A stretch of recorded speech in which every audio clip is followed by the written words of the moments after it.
Assalamualaikum warahmatullahi wabarakatuh.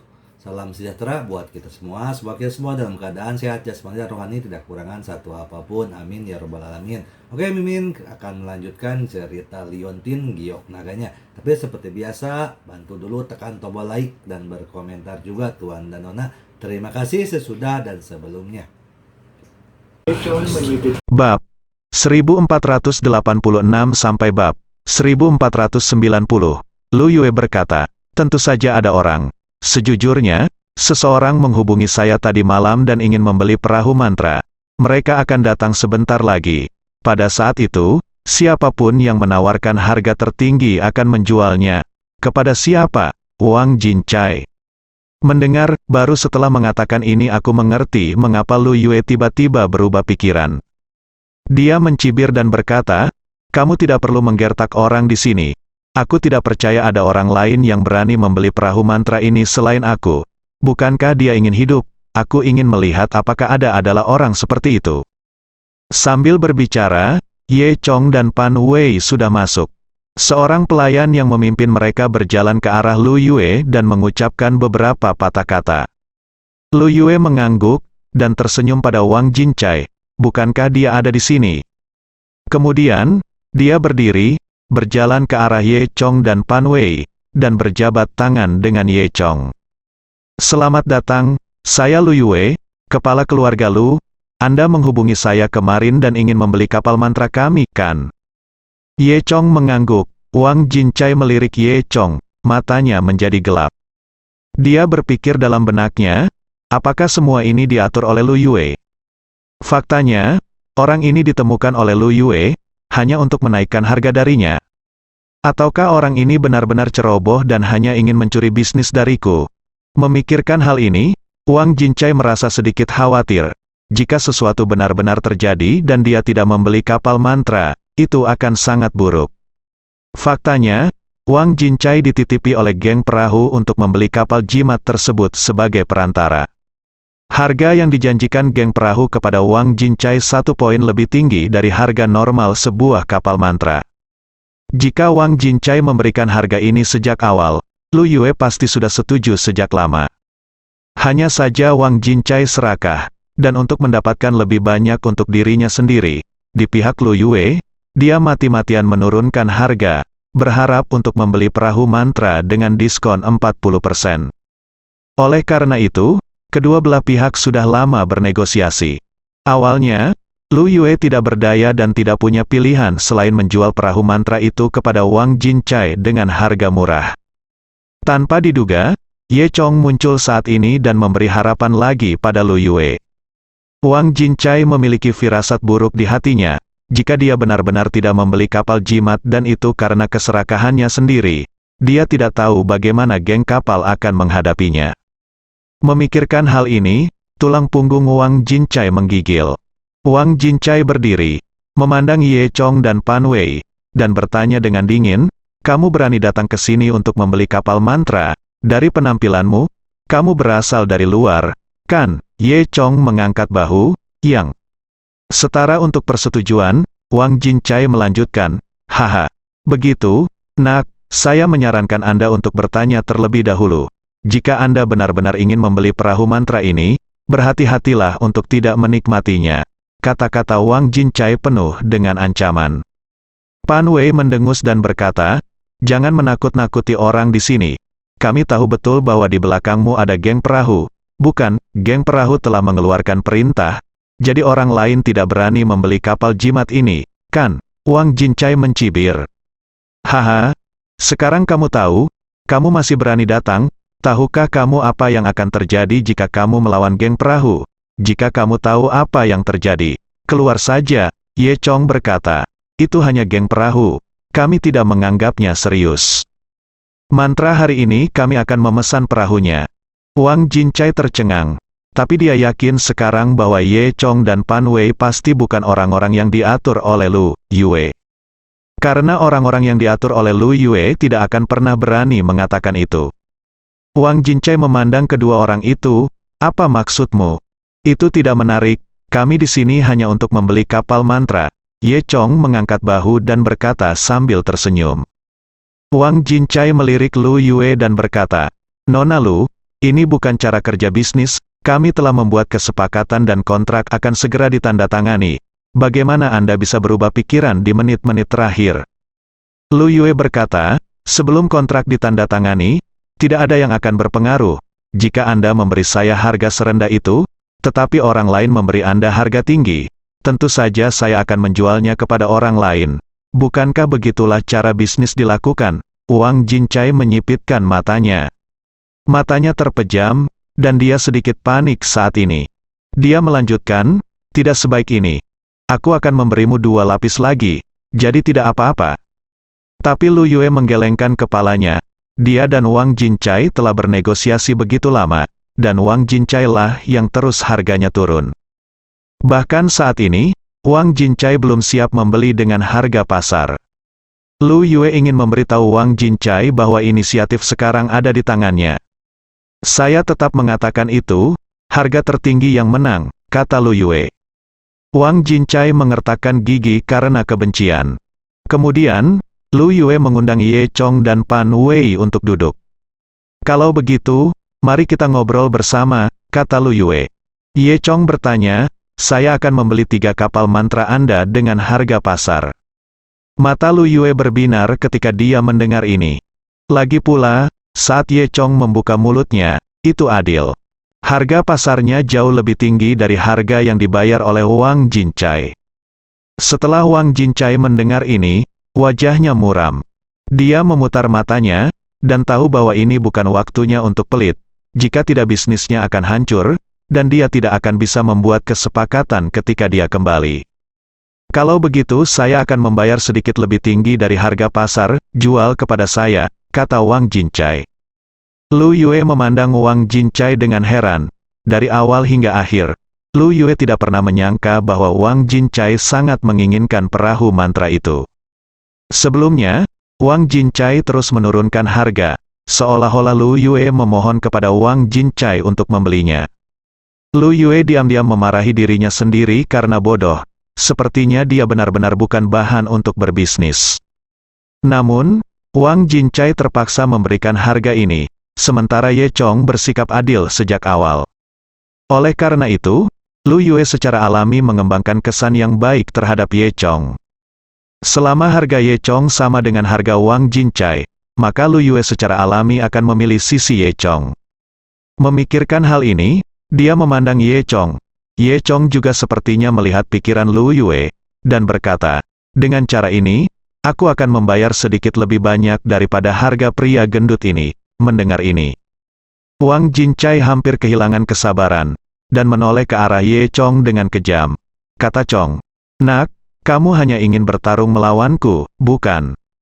Ye Chong berkata dengan acuh tak acuh, "Ini hanya bisnis, yang dengan harga tertinggi mendapatkannya. Aku hanya ingin memenangkan 3 kapal mantra ini." "Wah, aku menyarankanmu untuk bersikap bijaksana. Jangan lupa, ini geng perahu," kata Wang Jincai dingin. Sebelum Wang Jincai selesai berbicara, Ye Chong memotongnya dengan tidak sabar. "Dimengerti? Bukankah geng perahu di belakangmu? Kamu sudah mengatakannya, dan aku juga mengatakannya. Aku tidak peduli, aku akan memesan 3 kapal ini," kata Ye Chong. Wang Jincai mengertakkan gigi dan berkata dengan kejam, "Wah, kamu punya bakat. Jika ini masalahnya, kita tidak bisa membedakan harga hari ini. Bagaimana kalau kita berdua bertaruh, dan siapapun yang menang akan menjadi memenuhi syarat untuk membelinya, ketiga kapal ini, bagaimana?" Ye Chong memandang Lu Yue, "Kapal itu milikmu, kamu bisa memutuskan." Lu Yue sebenarnya sangat memihak Ye Chong, namun karena geng perahu, dia tidak berani terlalu terang-terangan.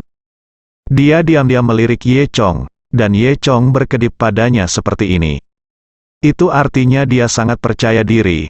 Lu Yue mengerti, mengangguk, dan berkata, "Oke, mari kita ikuti apa yang dikatakan Bos Wang." Wang Jincai mencibir, menunjukkan ekspresi puas diri, dan berkata, "Nak, jika kamu kalah, jangan main-main." Ye Chong berkata, "Selama kamu mau berjudi dan mengakui kekalahan."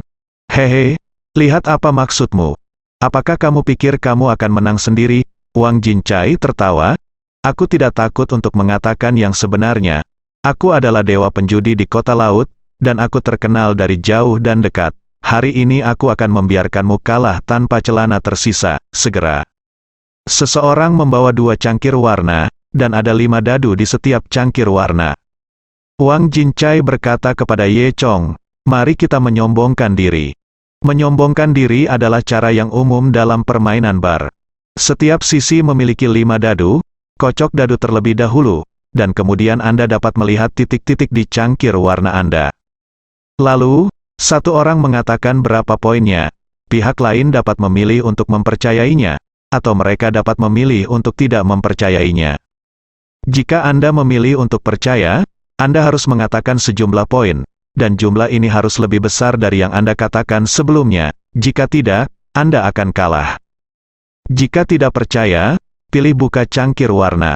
Kedua cangkir warna dibuka, dan terdapat total dadu. Jika jumlah dadu pada titik tersebut lebih besar atau sama dengan yang dikatakan pihak lain, maka salah satu pihak akan kalah, mukudu. Jika jumlahnya lebih kecil dari yang dikatakan lawan, maka pihaknya sendiri yang menang. Ini bukan hanya soal keberuntungan, tapi juga permainan kemampuan akting dan kebijaksanaan. Wang Jincai mengaku sebagai dewa penjudi, dan dia tidak pernah kehilangan tipu muslihatnya. Ye Chong mengangkat bahu, oke, aku akan mendengarkanmu. Wang Jincai mencibir, itu saja. Bagaimana kalau kita memainkan 3 pertandingan, 1 perahu di setiap pertandingan? Ye Chong mengangguk, oke. Awalnya lotere, rapat kontrak ternyata seperti ini, semua orang begitu bersemangat sehingga mereka berkumpul untuk menonton. Lu Yue meminta seseorang untuk membawakan beberapa cangkir teh dan menaruhnya. Di meja kopi persegi panjang, Ye Chong dan Wang Jincai berdiri di setiap sisi. Kursi lainnya dipenuhi orang, menonton pertandingan berikutnya antara keduanya dengan penuh minat. Kemudian, mereka berdua masing-masing mengambil cangkir dadu dan mulai mengocok dadu. Segera setelah itu, dengan keras, mereka berdua meletakkan cangkir seks di atas meja. Menurut aturan, Wang Jincai berbicara terlebih dahulu. Dia melihat cangkir warnanya sendiri dan berkata dengan bangga, 46, artinya, di antara 10, ada 4 dadu dengan angka 6. Ye Chong, bagaimanapun, bahkan tidak melihat cangkir dadunya dan berkata langsung, 86 totalnya. Ada 10 dadu, dan sepertinya mustahil mengharapkan 8 di antaranya menjadi 6. Pada saat ini, Wang Jincai mencibir dan mengutuk dalam hatinya, ternyata kamu adalah seorang pembunuh koin yang tidak tahu apa-apa. Mari kita lihat apakah aku tidak memenangkan celanamu hari ini. Memikirkan hal ini, Wang Jincai tertawa keras dan berkata, saya tidak percaya, buka. Ye Chong mengangkat bahu dan membuka cangkir seks di sisinya dengan tenang. 5 dadu di dalamnya semuanya 6. Semua orang terkejut. Sungguh menakjubkan, 5 angka 6 benar-benar keluar. Iya. Dia hanyalah dewa penjudi, namun, Wang Jincai tertawa keras dan berkata, Ye Chong, kamu tertipu, aku bahkan tidak punya angka 6, aku sengaja bilang ada 4 angka 6 agar kamu berpikir kalau di cangkir warnaku banyak angka 6, kamu pasti tambah angka 6 di atasnya.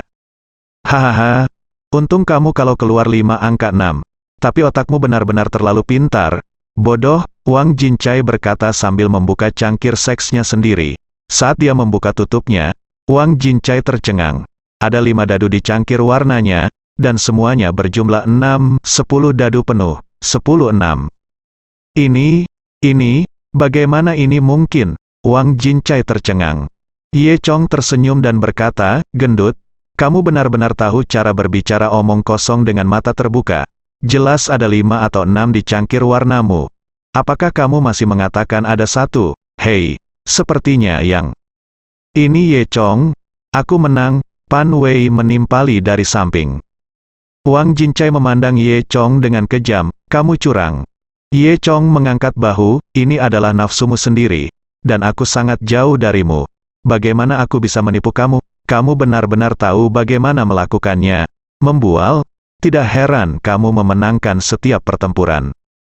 Wang Jincai tersipu setelah dirampok, tidak mungkin, aku jelas tidak punya 6 sekarang. Apakah itu pusingmu sendiri? Pan Wei berkata kepada Wang Jincai. Faktanya, Ye Chong lah yang diam-diam menggunakan energi aslinya untuk mengubah jumlah dadu di cangkir warna Wang Jincai. Hanya saja Wang Jincai tidak pernah membayangkan Ye Chong akan memiliki keterampilan seperti itu. Oleh karena itu, meskipun dia seorang penjudi, dia pasti akan kalah di depan Ye Chong. Wang Jincai membuka mulutnya, ingin mengatakan sesuatu yang lain. Pada saat ini, Lu Yue berkata, pertandingan pertama telah berakhir, Tuan Ye menang. Kapal mantra pertama, Tuan Ye berhak untuk membeli. Ye Chong mengangguk kepada Lu Yue, dan berkata, kalau begitu ikuti pernyataan sebelumnya, harga yang bagus, sedikit lebih tinggi dari harga pasar. Lu Yue sangat gembira, kalau begitu terima kasih Tuan Ye. Dia berkata sambil menunjukkan senyum manis kepada Ye Chong. Pan Wei mendengus jijik ke samping. Segera setelah itu, babak kedua dimulai. Kali ini, Ye Chong berbicara lebih dulu. Wang Jincai pertama-tama memperhatikan cangkir seksnya sendiri dengan cermat. Lalu, dia mengangkat kepalanya, menyipitkan matanya, dan menatap Ye Chong. Dia ingin melihat bagaimana Ye Chong berbuat curang. Ye Chong berkata dengan tenang, 7-5. Wang Jincai menyipitkan matanya, berpikir cepat dalam benaknya. Di sisinya, ada 45. Satu titik adalah titik universal dalam permainan dan dapat digunakan sebagai titik manapun. Jadi, di sisinya, ada 5 angka 5. Dan Ye Chong mengatakan, 75, segera setelah dia membuka mulutnya, yang berarti setidaknya ada 45 di cangkir warnanya. Kalau tidak, dia tidak akan begitu percaya diri.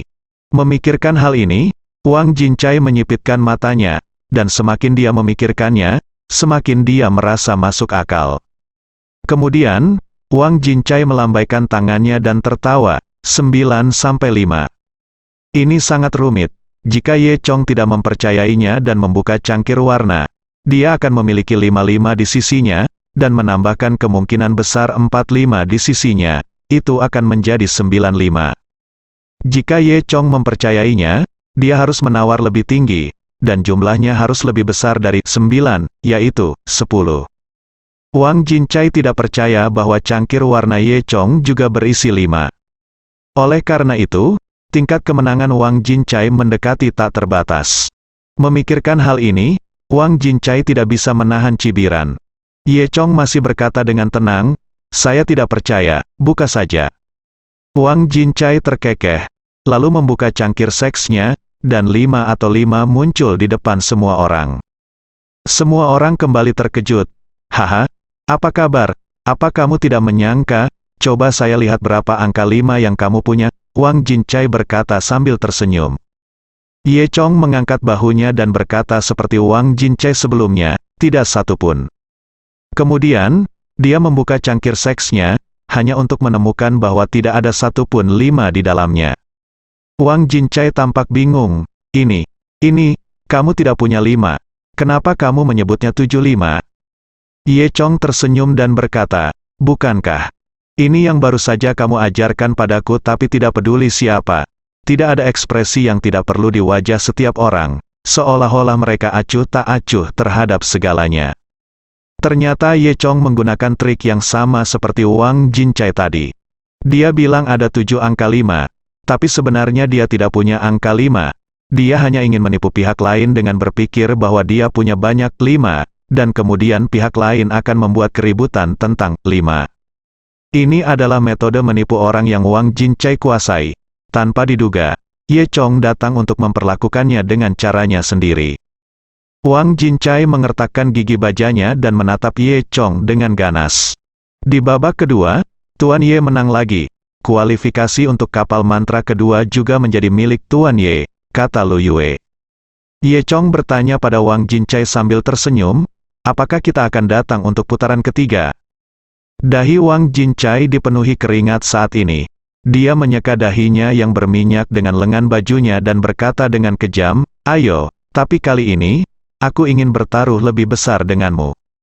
Ye Chong tersenyum, oh, seberapa besar, jika kamu kalah, 2 kapal mantra harus diberikan kepadaku, tapi kamu membayar uangnya, kata Wang Jincai. Ye Chong mengangkat bahu, mengapa, apa manfaat melakukan ini? Wang Jincai mengertakkan gigi dan berkata, saya masih memiliki kapal mantra di tangan saya. Jika Anda menang, kapal mantra itu akan menjadi milik Anda. Faktanya, perahu jimat di tangan Wang Jincai dibelinya dari keluarga besar lain untuk geng perahu, belum diserahkan kepada geng perahu, sehingga masih berada di bawah sekte Wang Jincai. Wang Jincai sekarang iri karena kalah, jadi dia mengeluarkan kapal jimat itu dan menggadaikannya. Jika dia masih rasional, dia tidak akan pernah berani melakukan hal seperti itu. Ye Chong berpikir sejenak, oke, kalau begitu aku akan menderita sedikit kerugian. Kemudian, game ketiga dimulai. Wang Jincai lah yang berbicara lebih dulu. Wang Jincai melihat cangkir seksnya dan berkata, 5 berpasangan. Kali ini, Wang Jincai mengatakannya dengan lebih hati-hati, bagaimanapun, ini adalah yang terakhir, dan taruhannya tinggi. Sebaliknya, dia sedikit tertahan.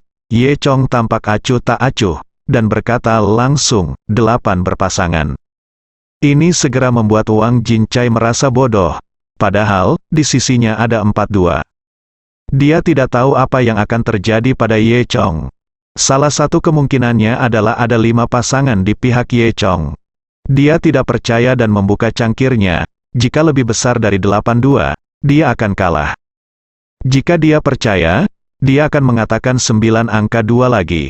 Jika dia benar, dia bisa menang. Kemungkinan kedua, jika pihak lain memiliki kurang dari 4 angka berpasangan, maka dia berbohong. Lalu jika Anda membukanya sendiri, Anda bisa menang. Secara umum, peluang mendapatkan lebih dari 4 angka berpasangan di kedua sisi tidak terlalu bagus. Jika itu orang lain, Wang Jincai pasti sudah lama terbuka. Namun, Ye Chong tidak bisa dinilai oleh orang biasa. Setelah 2 putaran pertama, Ye Chong sudah menakuti Wang Jincai. Melalui pemahamannya tentang Ye Chong, bukan tidak mungkin Ye Chong mengguncang 5 pasangan. Jadi, apakah yang dikatakan Ye Chong benar atau salah? Wang Jincai sangat ragu-ragu. Ye Chong tersenyum saat melihat keraguan Wang Jincai. Dia berkata, sebaiknya saya beritahu Anda, saya punya 5 angka 2 di dalamnya, dan Anda bisa menjumlahkannya, Anda bisa mengatakan 9 angka 2. Ye Chong sebenarnya memberitahu Wang Jincai isi cangkir seksnya. Akibatnya, Wang Jincai menjadi semakin bingung. Mungkinkah yang dikatakan Ye Chong itu benar? Apakah dia benar-benar punya 5 angka berpasangan? Atau tidak ada waktu sama sekali, sama seperti yang terakhir, dia ingin berbohong padaku? Wang Jincai menjadi semakin bingung. Jika dia benar-benar mengatakan 9 angka berpasangan, apakah dia akan jatuh ke dalam perangkap pihak lain? Ini adalah pertaruhan besar yang melibatkan 4 kapal mantra. Wang Jincai mulai mengalami dilema lagi, dan butiran keringat terus menetes dari dahinya.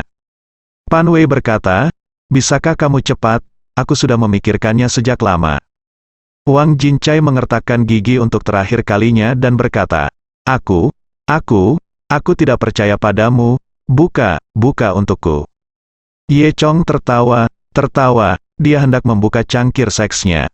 Tunggu sebentar, Wang Jincai berkata, untuk mencegahmu selingkuh, aku akan melakukannya. Setelah mengatakan itu, Wang Jincai membuka cangkir seksnya terlebih dahulu, tidak memberi Ye Chong kesempatan untuk berbuat curang. Di cangkir warnanya, dadunya tidak berubah, masih sama seperti dulu. Totalnya ada 4 angka berpasangan. Kalau begitu mari kita lihat apakah ada lebih dari 4 angka berpasangan di cangkir Ye Chong. Wang Jincai berkata, kamu ingin aku membuka cangkir seksmu juga, aku ingin mencegahmu selingkuh. Ye Chong tersenyum dan berkata, tidak masalah. Wang Jincai berjalan ke Ye Chong dan meraih milik Ye Chong tangan cangkir warna, lalu tarik napas dalam-dalam sebelum membuka cangkir warna. Dan ketika dia melihat dadu di dalamnya, dia hampir membawanya dalam satu tarikan napas. Di dalam, sebenarnya ada 5 pasangan. Apa yang Ye Chong Gao katakan padanya ternyata benar. Jika dia mengatakan 9-5, dia pasti akan menang.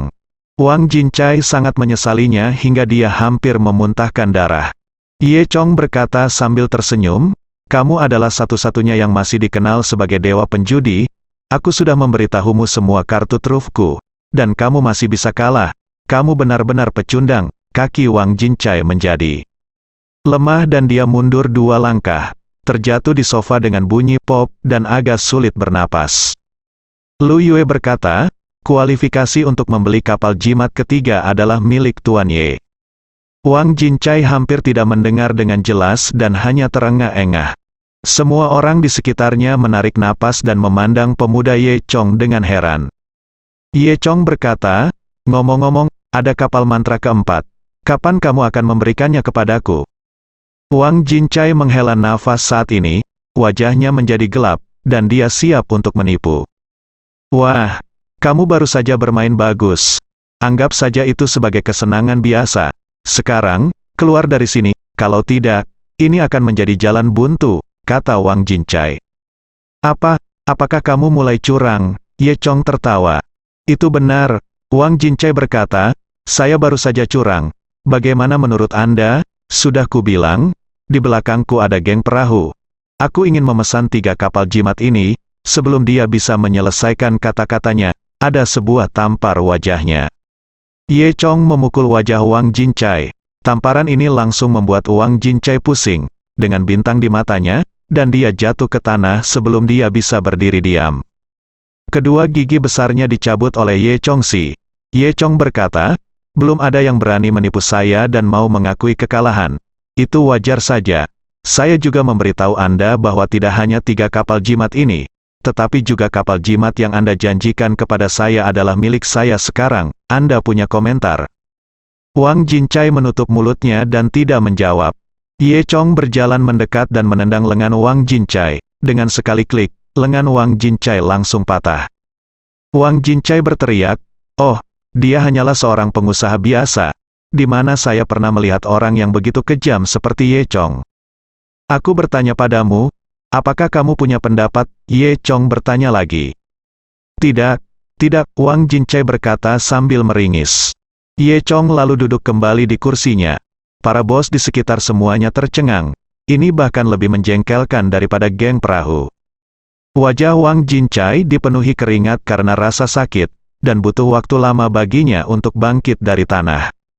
Saya ingin menelepon dan meminta mereka mendapatkan kontrak untuk kapal mantra itu, kata Wang Jincai. Ye Chong mengangguk. Setelah itu, Wang Jincai mengambil telepon dan berjalan ke kamar kecil di sebelahnya. Ye Chong mendengus dingin, dia tahu Wang Jincai meminta bantuan. Namun, Ye Chong tidak peduli. Akan lebih baik jika penyelamatan datang.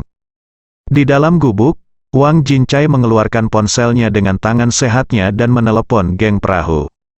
Halo, Tuan Kedua, sesuatu terjadi padaku ketika aku membeli kapal mantra. Seseorang memotongnya. Dia tidak hanya merebut 3 kapal mantra, dia bahkan ingin mengambil kapal mantra yang aku terima sebelumnya.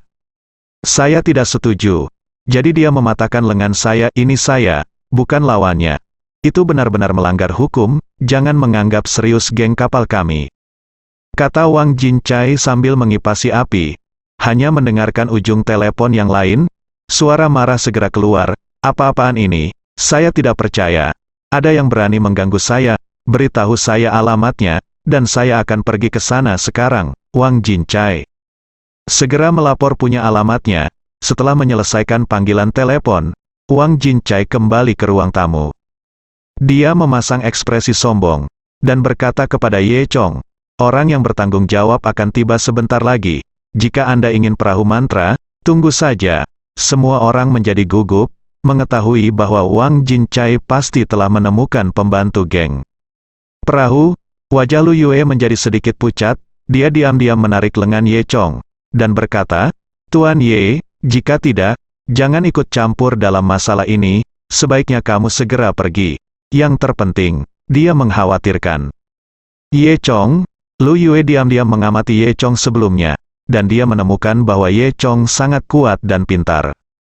Jadi tanpa disadari, Lu Yue telah mengembangkan rasa sayang yang tidak bisa dijelaskan pada Ye Chong. Sebaliknya, Ye Chong tersenyum dan berkata, itu hanya geng perahu. Saya akan menunggu di sini. Seperti yang saya katakan, keempat kapal mantra ini semuanya milik saya. Semua orang memandang Ye Chong dengan rasa ingin tahu, bertanya-tanya dari mana anak ini mendapat keberanian seperti itu. Lu Yue menunjukkan ekspresi khawatir, tapi pada akhirnya tidak mengatakan apapun. Pan Wei, sebaliknya, duduk di samping tanpa mengucapkan sepatah kata pun, seolah dia merasa masalahnya tidak serius. Mukudu. Banyak bos besar di sekitar tidak pergi, duduk di sofa, minum teh dan mengobrol dengan lembut. Wang Jincai sangat malu, dia tidak ingin pergi atau tinggal sekarang, dia tampak malu. Setelah setengah jam, saya akhirnya mendengar suara keras dari pintu. Wang Jincai sangat gembira, hehe, orang-orangku ada di sini, tunggu saja aku. Setelah mengatakan itu, Wang Jincai terlatih-tatih dan berlari keluar dengan cepat. Ye Chong dan Pan Wei masih duduk di sana dengan tenang sambil minum teh. Sambil memegang cangkir teh, Ye Chong menarik napas perlahan tanpa mengubah wajahnya. Lu Yue, sebaliknya, tampak sedikit lebih gugup. Pan Wei sepertinya tidak terlalu mempermasalahkan masalah ini, dia mengutak-atik kukunya. Segera, orang-orang di dalam ruangan dapat mendengar suara-suara di luar.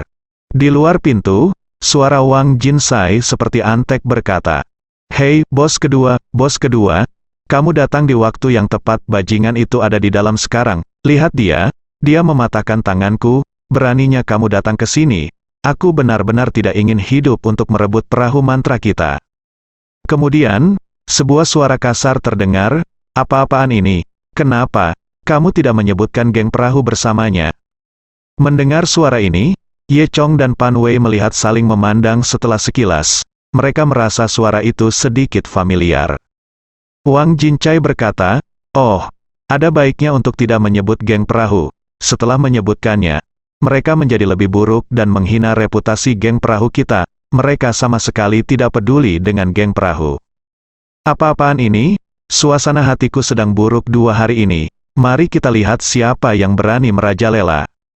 Kemudian, pintu ruang tamu dibuka dengan keras. Pertama, seorang pria kuat masuk dari luar, mengenakan gaya geng perahu kotor. Itu hanya penjaga yang membuka jalan. Kemudian, didukung oleh 2 orang, seorang pria berkulit gelap dan pendek masuk. Pria besar ini tidak lain adalah pemimpin geng perahu, Zizun Qiang. Ye Chong tidak menyangka bos kedua yang disebutkan oleh Wang Jincai sebenarnya adalah dia. Namun, Qiang tertinggi adalah pemimpin geng perahu, jadi bagaimana dia bisa disebut sebagai pemimpin kedua? Ye Chong juga tidak mengerti, dan di belakang Supreme Strong, diikuti oleh sejumlah besar preman. Ketika Zizun Qiang melihat Ye Chong, dia ketakutan dan mundur selangkah. Kakinya dipatahkan oleh Ye Chong Qian, dan dia hampir terjatuh secara tidak sengaja, namun berkat orang di belakangnya, dia menangkapnya. Zizun Qiang berkata tanpa sadar, Kenapa kamu?" Wang Jincai tidak tahu, jadi dia melanjutkan, "Tuan kedua adalah bajingan ini. Apakah kamu kenal dia? Berani mengambil perahu mantra bersama kami, singkirkan ini bajingan." Ye Chong tersenyum dan berkata, "Ternyata dia adalah pemimpin geng perahu. Kenapa? Kamu belum cukup dipukuli kemarin, dan kamu ingin dipukuli lagi hari ini." Ketika kata-kata ini keluar, semua orang terkejut, Lu Yue dan Wang Jincai juga tercengang.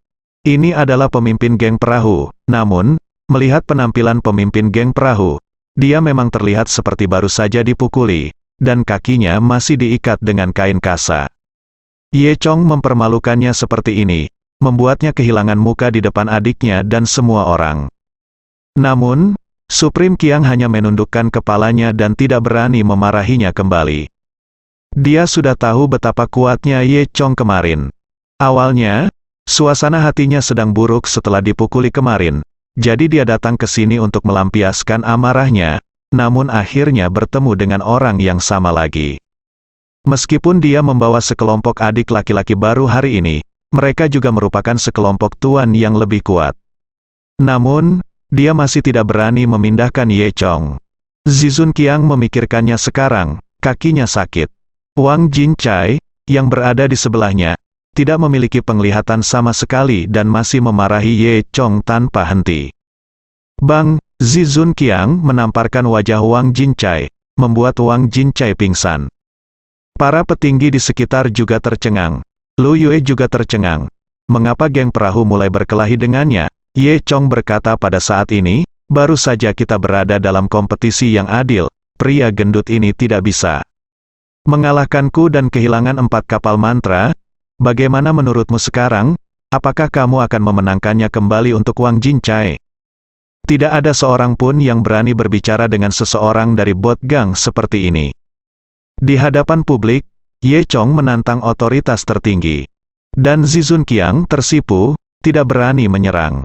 Dia hanya bisa mengertakkan gigi dan berkata, karena kamu menang, itu milikmu. Ketika Supreme Qiang mengatakan ini, hatinya berdarah. Kapal mantra itu terlalu berharga untuk geng perahu mereka. Supreme Strong tentu saja ingin mendapatkan semua kapal mantra. Namun, dia bukan tandingan Ye Chong sekarang dan hanya bisa menelan amarahnya. Ye Chong tersenyum dan berkata, "Yah, aku tahu kamu masih punya akal sehat." Ada ejekan dalam kata-kata Ye Chong. Tentu saja, karena Anda memenangkan ketiga kapal ini, tentu saja itu milik Anda, kata Supreme Qiang. Ye Chong mendengus dingin. Apa, bukankah aku sudah menjelaskannya? Seperti yang aku katakan, selain 3 kapal mantra ini, Wang Jincai juga kehilangan 1 untukku. Yang mana yang baru saja dia beli. Kapal itu memerlukan izinmu. Mendengar ini, wajah Supreme Qiang berubah warna menjadi hati babi. Dia menatap tajam ke arah Ye Chong, tapi menyerah setelah beberapa detik. Dia tidak pernah berani mengucapkan kata-kata kasar. Apakah kamu tidak puas? Apakah kamu kesal? Ye Chong mengerutkan kening. Zizun Qiang berkata dengan cepat, tidak. Dia memang bos dari geng perahu, mampu membungkuk dan meregangkan tubuh, dan tahu kapan harus mengendalikan dirinya sendiri. Dia memutar matanya dan berkata, sebenarnya, kapal itu belum masuk geng kapal kita. Jika kamu menginginkannya, kamu bisa menyelesaikannya dengan Wang Jincai, bajingan itu. Setelah selesai berbicara, Zizun Qiang menatap tajam ke arah Wang Jincai. Wang Jincai ketakutan dan bodoh saat ini. Dia bisa melihatnya, Supreme Qiang tidak berani macam-macam dengan anak ini. Siapa anak ini? Bahkan tidak berani memprovokasi kekuatan tertinggi. Zizun Qiang tidak berani menyentuh Ye Chong dan melampiaskan amarahnya pada Wang Jincai. Wang Jincai menangis sedih, mengetahui bahwa kali ini dialah yang akan disalahkan. Geng perahu yang dia sebabkan kehilangan 4 perahu, dan setelah kembali, dia mungkin akan mengalami penyiksaan yang tidak manusiawi. Memikirkan hal ini, Wang Jincai sangat ketakutan hingga dia hampir kencing di celana. Ketika Zizun Qiang mengatakan ini, dia hanya ingin menyelamatkan muka beberapa geng kapal. Ye Chong mengangkat bahu, tidak apa-apa, dia kemudian berkata kepada Wang Jincai, kami akan melakukan serah terima besok siang. Jika Anda berani menipu, saya akan memberitahu Anda metode saya. Wang Jincai menundukkan kepalanya dan terlalu ketakutan untuk mengatakan sepatah kata pun, berani mengatakan. Zizun Qiang tidak mengatakan apa-apa lagi, hanya mengangguk sedikit, dan berkata, jika tidak apa-apa, maka kita pergi dulu. Setelah mengatakan itu, dia berbalik dan menatap Wang Jincai lagi dengan tajam. Zizun Qiang tentu saja menyalahkan Wang Jincai atas semua penderitaannya hari ini. Diperkirakan Wang Jincai akan mati 1 kali ketika dia kembali. Jangan pergi, aku belum selesai bicara, kata Ye Chong sambil tersenyum. Zizun Qiang tertegun, apakah ada hal lain? Ye Chong berkata, Anda datang tepat pada waktunya, tapi ada satu hal lagi yang ingin saya diskusikan dengan Anda. Mendengar ini, Zizun Qiang diam-diam mengeluh. Apa yang harus didiskusikan? Melihat senyum jahat di wajah Ye Chong, dia tahu itu adalah diskusi, dan jika dia tidak setuju, dia mungkin akan dipukuli lagi. Memikirkan hal ini, Zizun Qiang menatap tajam ke arah Wang Jincai. Ini semua salah Wang Jincai yang membawanya ke sini. Namun, dia sudah datang, dan sekarang dia tidak bisa lari meski dia mau. Zizun Qiang tidak punya pilihan selain bertanya dengan wajah sedih. Tidak, saya tidak tahu apa yang salah dengan Anda. Apakah Anda memerlukan bantuan saya, Ye Chong? Berkata, itu saja. Anda juga tahu bahwa saya sekarang memiliki 4 mantra kapal. Tapi, baru saja kapal itu belum bisa melaut. Jadi bukankah menurutmu kapal ini menjadi sia-sia? Setelah mendengar ini, Supreme Qiang mengatakan sesuatu yang buruk di dalam hatinya, memang benar demikian. Ye Chong berkata sambil tersenyum, saya mendengar bahwa sekarang kota di wilayah laut. Apakah Anda mengendalikan pintu masuk dan keluar laut? Apakah ada hal seperti itu? Ya. Kami yang bertanggung jawab, Zizun Qiang dikatakan. Ye Chong melanjutkan, jadi, saya juga ingin pergi ke laut dan bersenang-senang, tentu saja saya harus melewati pelabuhan laut. Saya rasa Anda tidak keberatan. Mendengar ini, wajah Zizun Qiang menjadi semakin jelek. Ye Chong berkata, saya mendengar bahwa wilayah laut ini awalnya untuk umum, dan tidak masalah bagi Anda untuk menempatinya sepanjang waktu. Saya pikir lebih baik membiarkannya pergi. Selama ada perahu mantra, Anda bisa pergi, bukan, lebih baik. Supreme Qiang diam-diam mengatakan sesuatu yang buruk. Tahukah Anda, saluran masuk dan keluar ini adalah urat nadi geng kapal. Jika kita kehilangan kendali atas jalur impor dan ekspor ini, pengaruh geng perahu mungkin akan anjlok. Ini hanya akan menghancurkan geng perahu mereka. Jika hal ini bisa disepakati, maka geng perahu tidak perlu lagi nongkrong, Yiku Yue. Oleh karena itu, Zizun Qiang tentu saja tidak mau setuju. Namun bagaimana jika Anda tidak setuju? Terakhir kali, dia sudah merasakan betapa kuatnya Ye Chong. Terlebih lagi, Ye Chong bukan lelucon. Jika dia mengatakan ingin membunuhnya, dia mungkin benar-benar membunuhnya. Sekarang, jika dia membuat Ye Chong tidak bahagia dan benar-benar membunuhnya di tempat, keuntungannya akan lebih besar daripada kerugiannya. Awalnya, Zizun Qiang dapat meminta bantuan kepada penguasa kota, tetapi penguasa kota telah keluar dan belum kembali. Dikatakan bahwa sesuatu terjadi pada keluarga penguasa kota dan dia pergi ke reruntuhan klan ular, yang jauh dari kota laut. Jadi untuk sementara, penguasa kota tidak bisa membantunya sama sekali. Setelah berpikir lama, Zizun Qiang mengalihkan pandangannya dan berkata, Tuan Ye, saya harus kembali dan memikirkan masalah ini. Bagaimana dengan ini? Saya akan membalas Anda dalam 3 hari. Bagaimana? Kembali dalam 3 hari.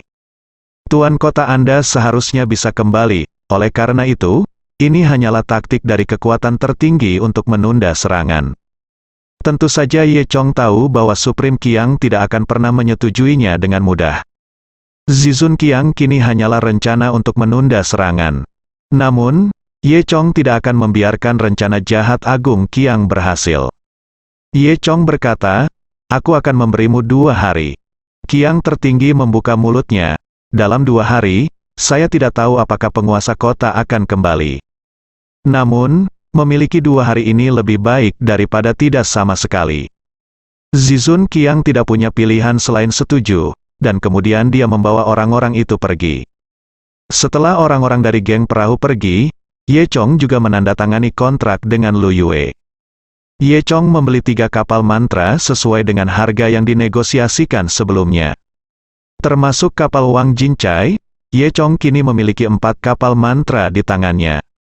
Setelah menandatangani formalitas, Ye Chong dan Pan Wei pergi. Lu Yue dengan enggan menatap punggung Ye Chong, dan tidak bisa menahan perasaan sedikit gejolak di hatinya. Kota wilayah laut, markas geng-geng perahu. Dari langit malam, jeritan terdengar silih berganti. Jika Anda belum mengetahuinya, Anda mungkin mengira ada yang sedang membunuh babi di sini. Wang Jincai mengalami penganiayaan yang tidak manusiawi. Saat dia diusir dari geng, dia sudah setengah mati. Namun, Zizun Qiang tidak merasa lega dengan hal ini. Beberapa tetua di bawahnya bertanya, pemimpin geng, apa yang harus kita lakukan sekarang? Qiang tertinggi menyipitkan matanya dan terlihat sangat tertekan. Pada saat ini, seorang lelaki tua keluar dari kerumunan. Ada 2 janggut di mulut lelaki tua itu, dia tampak berusia sekitar 60 tahun. Guru Li mengelus janggutnya dan berkata, Guru, mengapa kita tidak pergi dan memberinya serangan diam-diam malam ini? Bawalah lebih banyak orang. Seperti kata pepatah, 2 tinju sulit dikalahkan dengan 4 tangan. Tidak peduli seberapa kuatnya dia bisa menaklukkannya, dia. Zizun Qiang menggelengkan kepalanya dan berkata, sama sekali tidak, kamu tidak tahu betapa kuatnya dia. Alasan mengapa Guru Li mengucapkan kata-kata seperti itu adalah karena dia tidak hadir pada hari itu. Jika dia hadir, dia akan tahu bahwa master level Ye Chong tidak dapat ditangani hanya dengan mengandalkan banyak orang. Zizun Qiang berkata dengan suara dingin, "Apa yang bisa kita lakukan sekarang adalah pergi ke Tuan Kota." Alasan mengapa Zizun Qiang menyebut dirinya Tuan Kedua adalah karena dia selalu mengutamakan Tuan Kota, dan dia hanya berani disebut Tuan Kedua. Ia sering berkata bahwa ia hanya orang terbesar kedua di geng perahu karena ada kakak laki-laki di atasnya, dan kakak laki-laki tertua ini sekarang menjadi penguasa kota laut bersambung.